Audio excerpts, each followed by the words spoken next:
இந்திய கிரிக்கெட் அணியின் ஜாம்பவானும், உலகக்கோப்பை வென்று தந்த நிகரற்ற கேப்டனுமான தோனிக்கு ஹால் ஆஃப் ஃபேம் என்ற அந்தஸ்தை ஐசிசி வழங்கியிருக்கின்றது. சர்வதேச கிரிக்கெட்டில் சிறப்பாக விளையாடும் வீரர்களுக்கு ஹால் ஆஃப் ஃபேம் அந்தஸ்து வழங்கப்படும். இந்த நிலையில் இந்திய அணிக்கு 2011 உலகக்கோப்பை, 2007 T20 உலகக்கோப்பை, 2013 சாம்பியன்ஸ் கோப்பை, ஐசிசி டெஸ்ட் தரவரிசையில் முதலிடம் ஆகிய விருதுகளை பெற்றுத்தந்த தோனிக்கு ஐசிசி ஹால் ஆஃப் ஃபேம் கௌரவம் கிடைத்திருக்கின்றது. சர்வதேச கிரிக்கெட்டில் 17,266 ரன்கள் எடுத்திருக்கும் தோனி விக்கெட் கீப்பராக 829 பேரை ஆட்டம் தக்க வைத்திருக்கிறார்.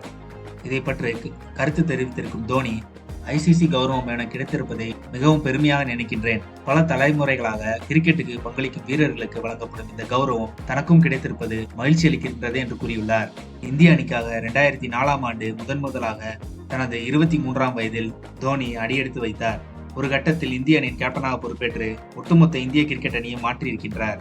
ஒரு வீரர் ஓய்வு பெற்று 5 ஆண்டுகள் கழித்துதான் இந்த கௌரவம் கிடைப்பதற்கான முதல் தகுதியாகும். இந்த தகுதியை தோனி தற்போது எட்டிய நிலையில் ஐசிசி இந்த கௌரவத்தை அவருக்கு வழங்க இருக்கின்றது.